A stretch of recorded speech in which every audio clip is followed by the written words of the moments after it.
Section 1. You will hear a telephone conversation between a woman who wants to attend a cookery class and an official at a tourist information centre. First, you have some time to look at questions 1 to 6.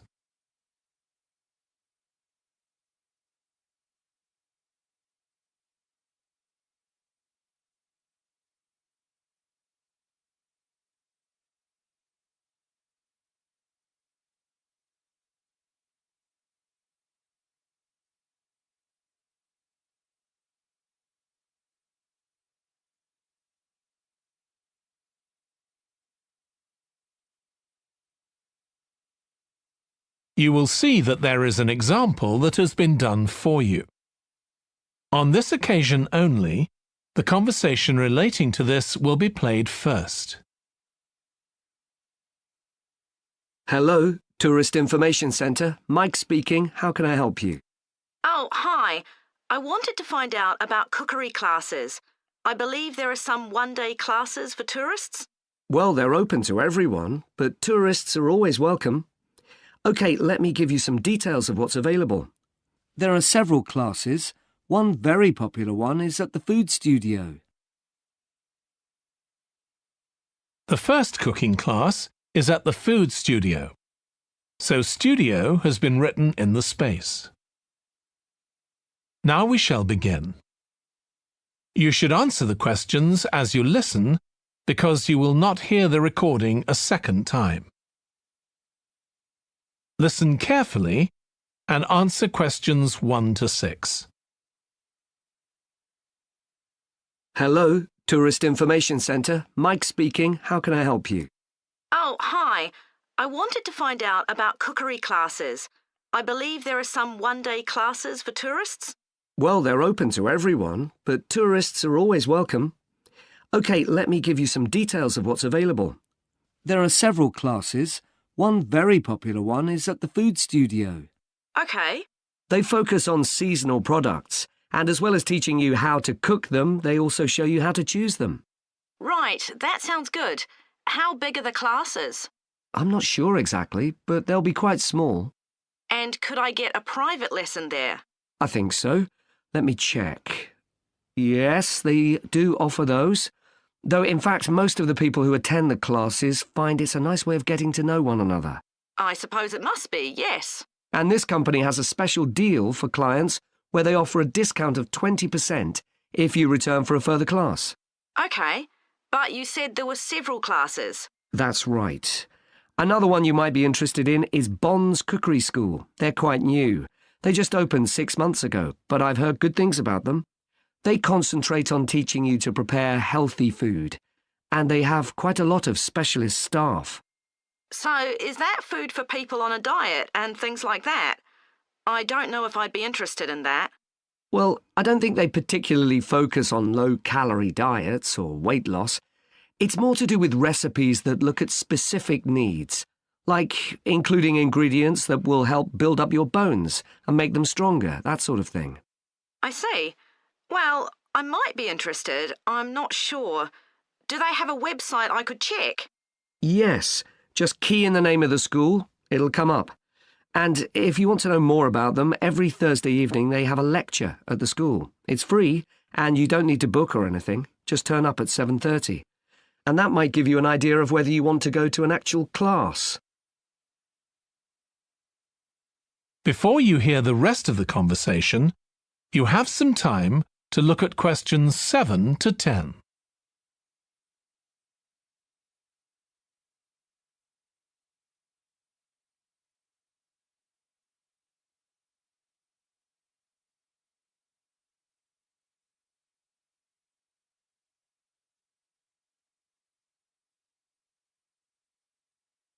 Now listen and answer questions 7 to 10.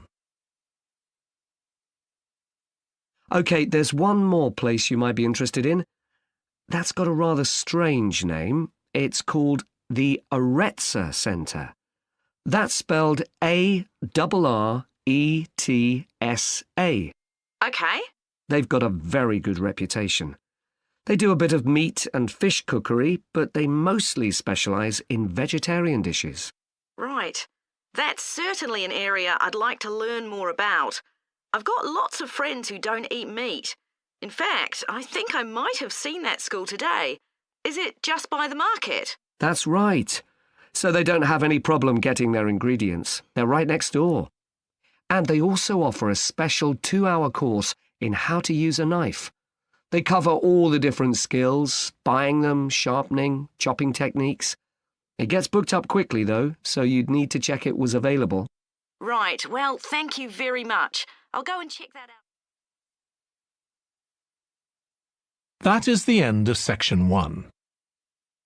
You now have half a minute to check your answers.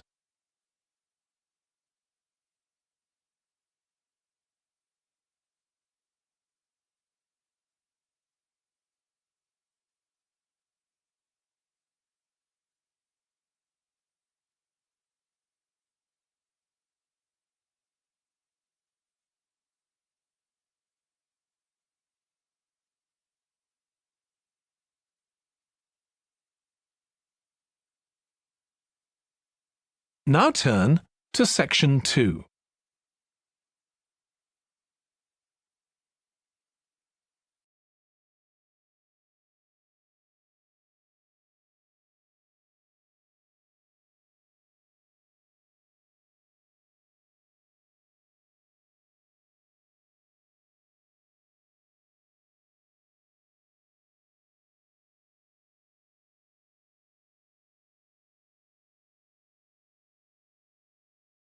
Section 2. You will hear the chairman of the Highways Committee of Granford speaking to members of the public about proposed changes to traffic and parking in the area. First, you have some time to look at questions 11 to 13.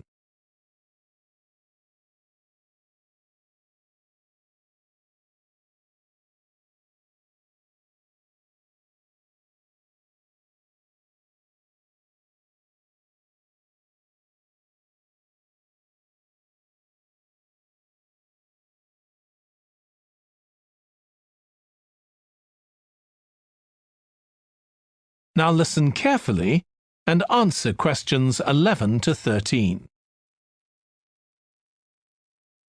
Good evening, everyone. My name's Phil Sutton, and I'm chairman of the Highways Committee. We've called this meeting to inform members of the public about the new regulations for traffic and parking we're proposing for Granford. I'll start by summarising these changes before we open the meeting to questions. So, why do we need to make these changes to traffic systems in Granford? Well, we're very aware that traffic is becoming an increasing problem. It's been especially noticeable with the increase in heavy traffic while they've been building the new hospital.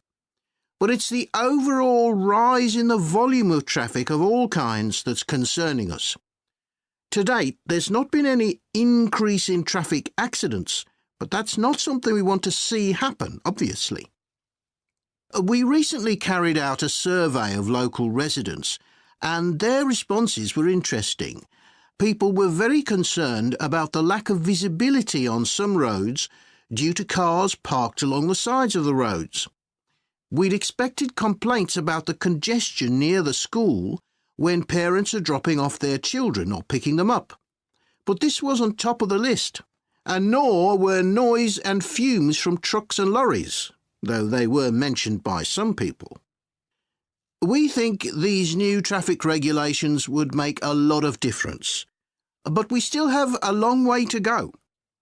We've managed to keep our proposals within budget, so they can be covered by the council. But of course it's no good introducing new regulations if we don't have a way of making sure that everyone obeys them. And that's an area we're still working on with the help of representatives from the police force. Before you hear the rest of the talk, you have some time to look at questions 14 to 20.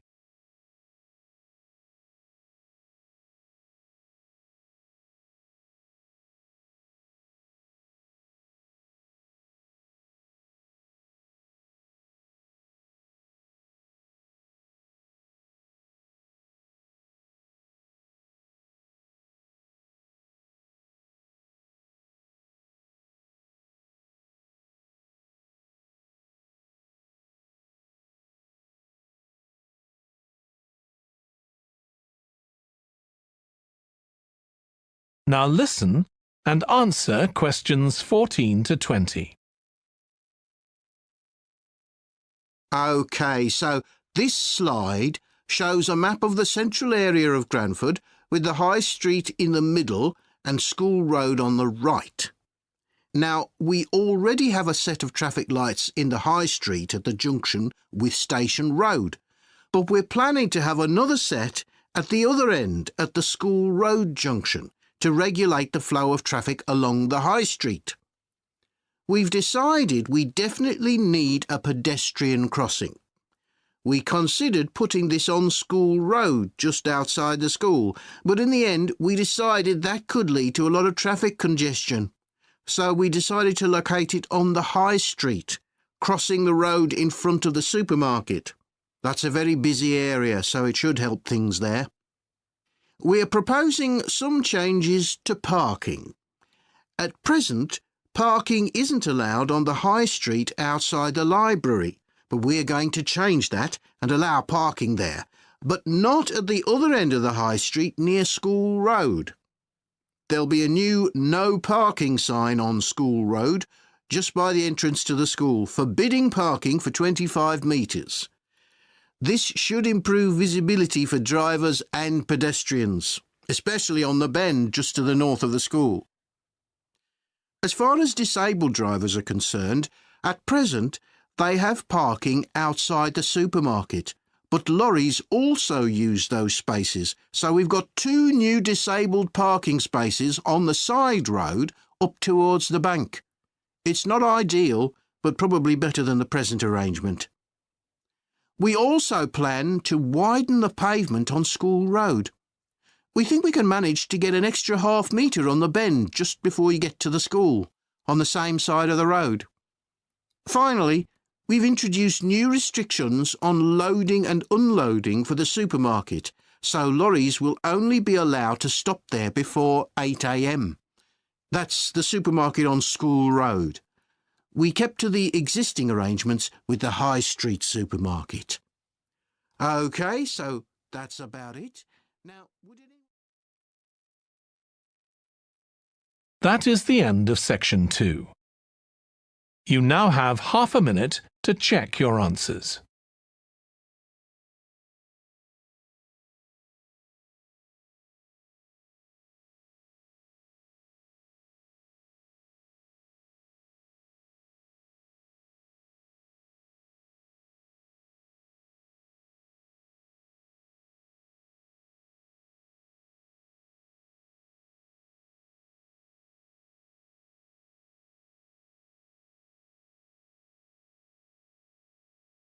Now turn to section 3.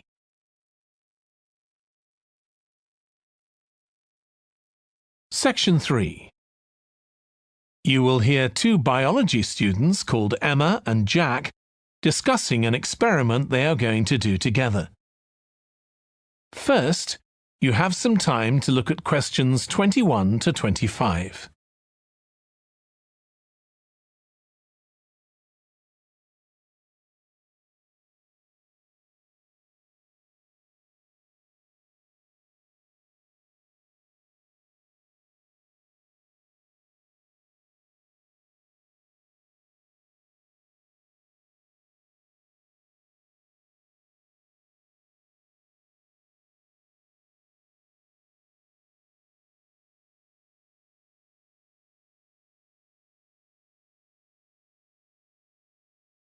Now listen carefully and answer questions 21 to 25. We've got to choose a topic for our experiment, haven't we, Jack? Were you thinking of something to do with seeds? That's right. I thought we could look at seed germination, how a seed begins to grow. OK. Any particular reason? I know you're hoping to work in plant science eventually. Yeah, but practically everything we do is going to feed into that. No, there's an optional module on seed structure and function in the 3rd year that I might do. So I thought it might be useful for that. If I choose that option, I don't have to do a dissertation module. Good idea. Well, I thought for this experiment we could look at the relationship between seed size and the way the seeds are planted. So we could plant different sized seeds in different ways and see which grow best. OK, we'd need to allow time for the seeds to come up. That should be fine if we start now. A lot of the other possible experiments need quite a bit longer. So that'd make it a good one to choose. And I don't suppose it'd need much equipment. We're not doing chemical analysis or anything. Though that's not really an issue. We've got plenty of equipment in the laboratory. Yeah, we need to have a word with the tutor if we're going to go ahead with it, though. I'm sure our aim's okay. It's not very ambitious, but the assignment's only 10% of our final mark, isn't it? But we need to be sure we're the only ones doing it. Yeah, it's only 5% actually, but it'd be a bit boring if everyone was doing it. Did you read that book on seed germination on our reading list? The one by Graves? I looked through it for my last experiment, though it wasn't all that relevant there. It would be for this experiment, though. I found it quite hard to follow. Lots about the theory, which I hadn't expected. Yes, I'd been hoping for something more practical. It does include references to the recent findings on genetically modified seeds, though. Yes, that was interesting. I read an article about seed germination by Lee Hall. About seeds that lie in the ground for ages and only germinate after a fire. That's the one. I knew a bit about it already, but not about this research. His analysis of figures comparing the times of the fires and the proportion of seeds that germinated was done in a lot of detail. Very impressive. Was that the article with the illustrations of early stages of plant development? They were very clear. I think those diagrams were in another article. Before you hear the rest of the discussion, you have some time to look at questions 26 to 30.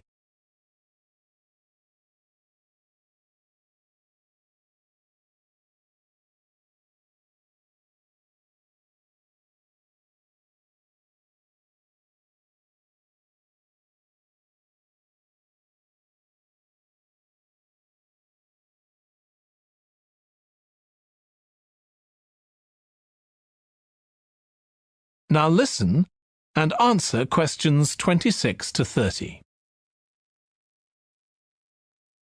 Anyway, shall we have a look at the procedure for our experiment? We'll need to get going with it quite soon. Right.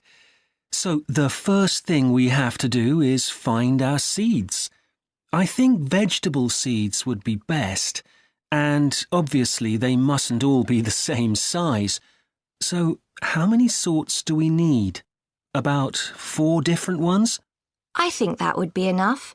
There'll be quite a large number of seeds for each one. Then for each seed, we need to find out how much it weighs and also measure its dimensions. And we need to keep a careful record of all that. That'll be quite time-consuming. And we also need to decide how deep we're going to plant the seeds, right on the surface a few millimetres down, or several centimetres. OK, so then we get planting. Do you think we can plant several seeds together in the same plant pot? No, I think we need a different one for each seed. Right. And we'll need to label them. We can use different coloured labels. Then we wait for the seeds to germinate. I reckon that'll be about 3 weeks, depending on what the weather's like.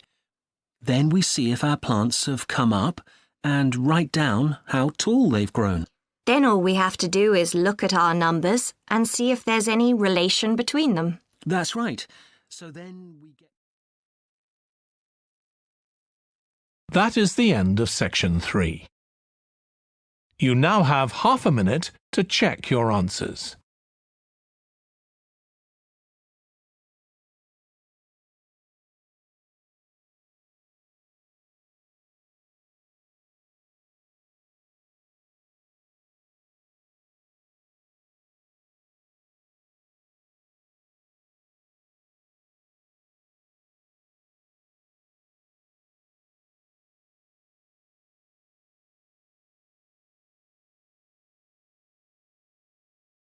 Now turn to Section 4.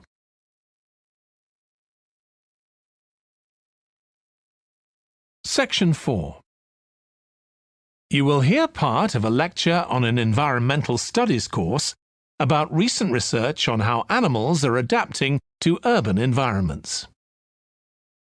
First, you have some time to look at questions 31 to 40.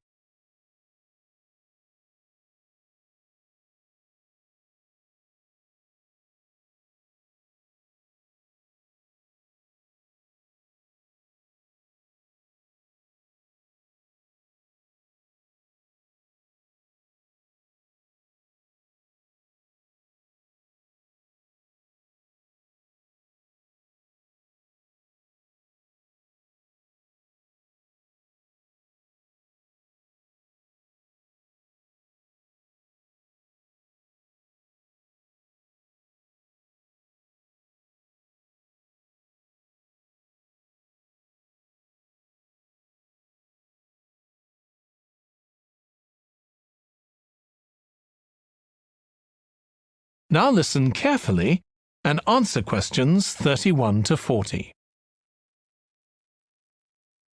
Hi. Today we're going to be looking at animals in urban environments, and I'm going to be telling you about some research on how they're affected by these environments.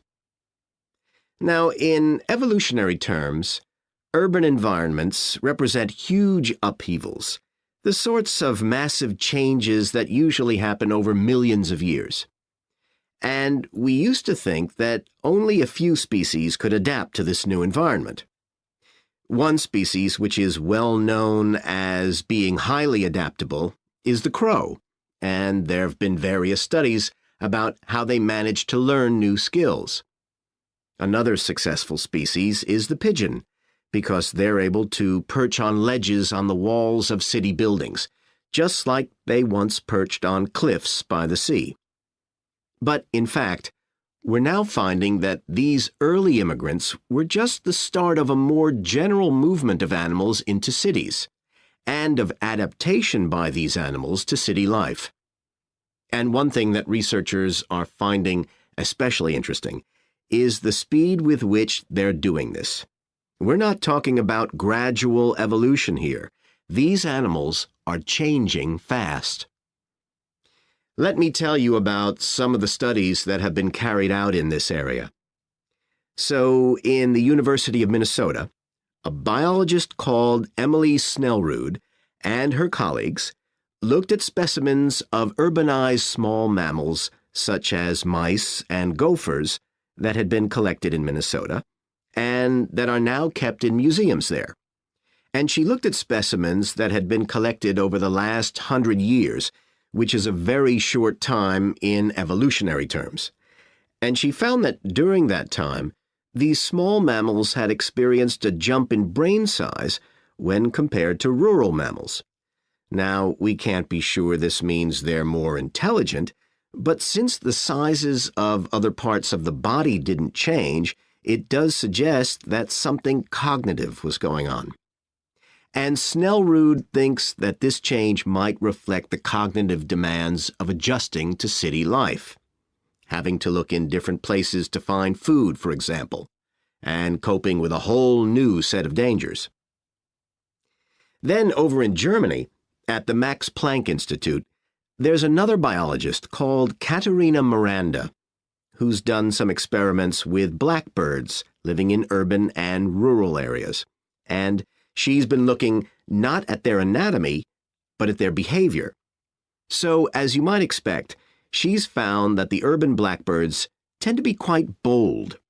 They're prepared to face up to a lot of threats that would frighten away their country counterparts. But there's one type of situation that does seem to frighten the urban blackbirds, and that's anything new, anything they haven't experienced before. And if you think about it, that's quite sensible for a bird living in the city.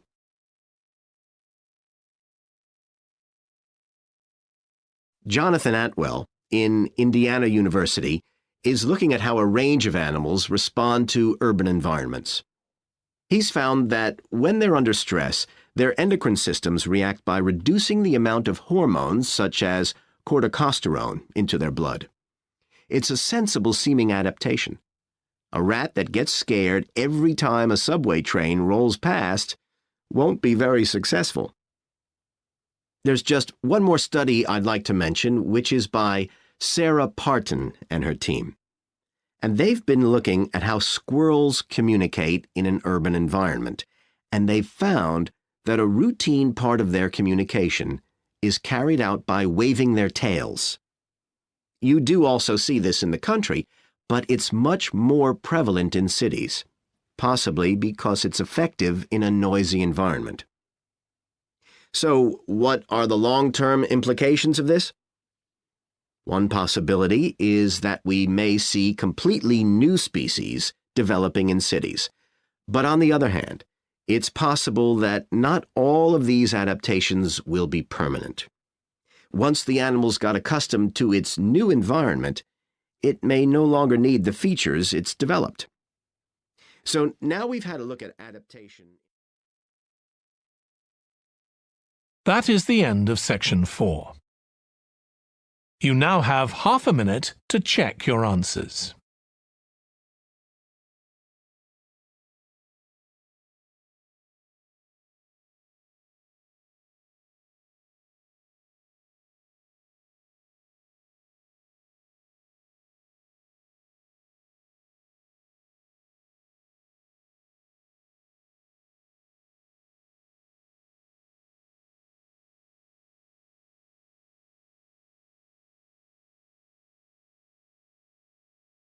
That is the end of the listening test.